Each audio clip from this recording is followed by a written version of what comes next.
Alright guys, welcome back to the channel. As always, thank you for taking time out of your day to check the videos out. I really do appreciate the support. We have more PlayStation news, rumors, and leaks to go over and discuss in this video. So before we dive into it, be sure to hit the like button to help the video out and show your support. And if you are new here to the channel, hit that subscribe button as well. The first topic we're covering has to do with Sony acquiring yet another studio. However, this studio is a mobile game studio, and this is obviously for Sony's mobile efforts, which is something we know they're beginning to take much more seriously. Now, this is reading from Gaming Bolt, and it says Japanese anime and music production company Aniplex, which is owned by Sony Music, has announced the acquisition of Delightworks.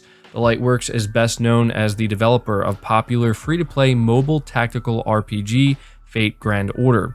As part of the acquisition, Delightworks will be spun off from the company and will then function as its own mobile development division as a wholly owned subsidiary. Production will change hands as the leadership changes, but the game will continue to be developed by Delightworks. Meanwhile, the company will also continue to work on projects outside of game development. Interestingly, former Street Fighter producer and head honcho Yoshinori Ono left Capcom earlier this year to then be appointed as president and COO of Delightworks. Of course, it has to be mentioned that Sony and PlayStation have been eyeing the mobile space for a while now and have been making moves to establish a larger presence there. Whether or not Delightworks will have an important role to play, that remains to be seen.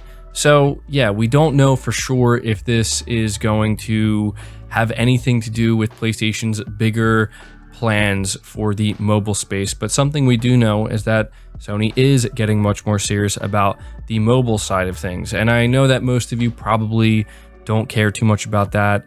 Most of us are, looking forward to the bigger AAA experiences that Sony provides for the PlayStation consoles, but there's no doubt that we might want to pay attention to some of the moves that Sony's making and will be making when it comes to the mobile side of things. At the very least, it will be interesting to see how it plays out. But we are moving on to the next topic, which talks about Final Fantasy VII Remake owners who claimed the game via PlayStation Plus can now upgrade to the PS5 version this week. So if we head over to the official Final Fantasy VII Remake Twitter page, they say starting this Wednesday, PS Plus subscribers who previously redeemed Final Fantasy VII Remake via PlayStation Plus will be able to upgrade to the PS5 version of the game. Episode Intermission, the DLC featuring Yuffie, will be 25% off for a limited time. So I think a lot of people are very happy about this, and we're certainly not expecting this to be announced. It was pretty random, kind of out of nowhere.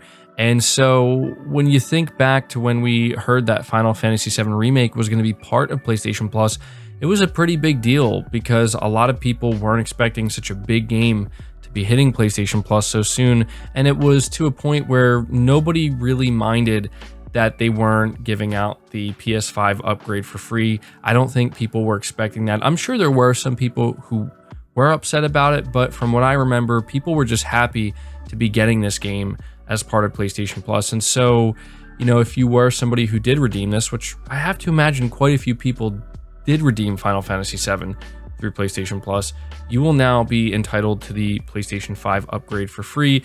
There could certainly be an argument made that this is how it should be all the time. The upgrade should just be free, but this is the route they chose to go. And considering, again, I don't think anybody was expecting this, I look at it as good news. And if you are interested in the DLC, as it says, it'll be 25% off for a limited time. So definitely let me know in the comments if you are somebody who redeemed Final Fantasy VII Remake through PlayStation Plus, and if you plan to take advantage of the free PlayStation 5 upgrade. We're moving on to the next topic though, which talks briefly about Horizon Zero Dawn, specifically on the PC. This is something that I thought was worth mentioning. So it says here, reading from Gaming Bolt, that Guerrilla Games' Horizon Zero Dawn PC port was released last year, but the developer has been pretty consistent with its patches to this day. A recent update to the game added support for AMD's Fidelity FX Super Resolution, as well as NVIDIA's DLSS technologies, among a slew of other things, and it's been revealed that developer Nixxes Software was behind the patch. In a recent post on Twitter, Guerrilla acknowledged this and thanked the development team for the work. Of course, given the fact that Nixxes Software is primarily a PC port specialist, it isn't too much of a surprise that the studio has been brought on to handle the PC side of PlayStation releases. And I just wanted to take a moment here to acknowledge this because we haven't really heard anything from Nixxes Software since they were acquired by Sony earlier this year. Everybody kind of realized that when Sony bought Nixxes that, okay, this is obviously for their PC efforts, but we were kind of unsure of, what exactly this meant, right? Like how were we going to see them utilized? And this is, I believe, the first time we're hearing, well, in this case from Guerrilla Games, that this is how Nixxes is being utilized. They're working on these patches for games that are available on PC right now, PlayStation titles, and they're adding some pretty significant features to them. I, wouldn't be surprised if Nixxes starts to play a much more vital role in the whole PC plan that Sony has in the long run. So there you go. I thought that this was worth mentioning because, as I said, Nixxes is going to help out PlayStation studios so they don't have to worry about taking advantage of different PC features and leveraging them. Sony studios are going to be focusing on taking advantage of the PlayStation 5 hardware, and in the long run, when games eventually make their way to PC, Nixxes will handle the rest from there. So pretty cool. We are moving on to the next topic though, which talks about Little Devil Inside. This is reading from PlayStation Universe, where they say the PlayStation Instagram account has posted up a new video offering a closer idea of when to expect Little Devil Inside, and it appears the game may not be here for about another year or so, with winter 2022 mentioned in the video as a release window. Developer NeoStream Interactive has not announced an official release date yet, so until we hear something from them, this is the closest thing we have to a release date. Little Devil Inside was originally announced on Kickstarter in April 2015 and was backed by over 5,000 people. By May 2015, the project raised $306,000, pushing its original release target of fall 2016 back to late 2018 due to an increase in scope. This was delayed further, and the game was announced as coming to PS5 during Sony's June 2020 event, where it was also confirmed for PS4, Nintendo Switch, and Xbox One. However, it's worth noting that the PS5 and PS4 versions of Little Devil Inside will boast a timed exclusivity period, and in Sony's October State of Play event, it was confirmed that the game had been pushed to 2022. So I wanted to give you guys this update on Little Devil Inside because, as this article does point out, we did recently see this during the State of Play that happened in October, and I think quite a few PlayStation fans are looking forward to it, but I have to admit this is probably a little bit disheartening because when we tuned in to that October State of Play, this was pretty much the highlight of it. And I think a lot of people were at the very least expecting to get a release window, which I don't even think we got that, other than just knowing it's going to be coming out sometime in 2022. But hearing winter 2022, I mean, that's pretty much a year from now. So it's going to be, a bit of a wait. Seems like it's been a wait for this game for some time, but let me know what you think about that. Let me know if you're still excited for Little Devil Inside, and let me know if you think it's actually going to hit that winter release date, and if you'll still care about the game by the time it launches then. Moving to the next topic though, we're talking once again about Elden Ring, and it says here, reading from PlayStation Universe, George R.R. Martin, the author of Game of Thrones and collaborator on Elden Ring with Fromsoftware, has shared some of his experience in working with Hidetaka Miyazaki and the team during development of the upcoming fantasy RPG as it nears release. Despite video games not really being his thing, Martin had nothing but praise for Miyazaki-san and his team, describing them as doing groundbreaking stuff with gorgeous art. And so this is what he had to say.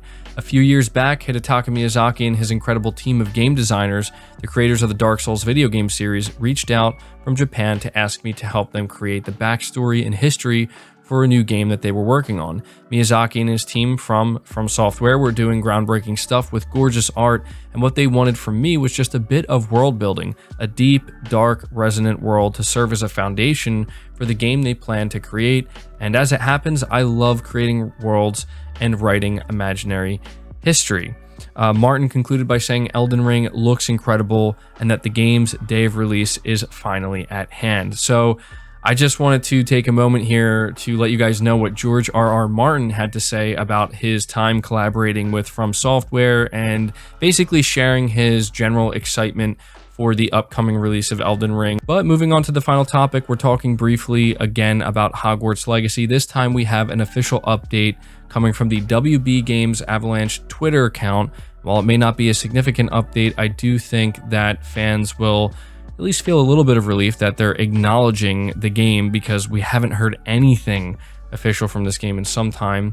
And they say, "Happy holidays from the Avalanche team. We are excited to share more news and updates on Hogwarts Legacy next year." So that was posted on December 16th. So I'm a bit late with this one, but it was worth mentioning because some people are now thinking that maybe there's a decent chance that Hogwarts Legacy will end up being a 2023 game.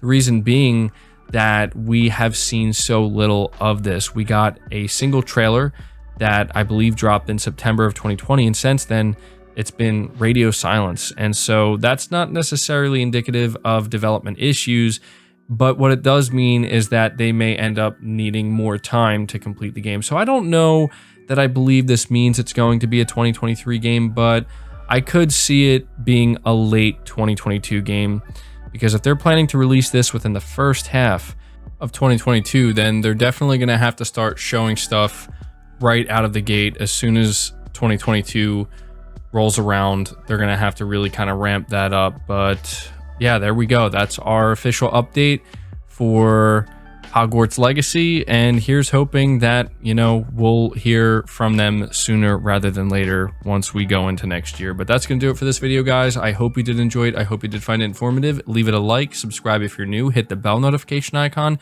and feel free to share the video out on top of all that. But until next time, guys, take care.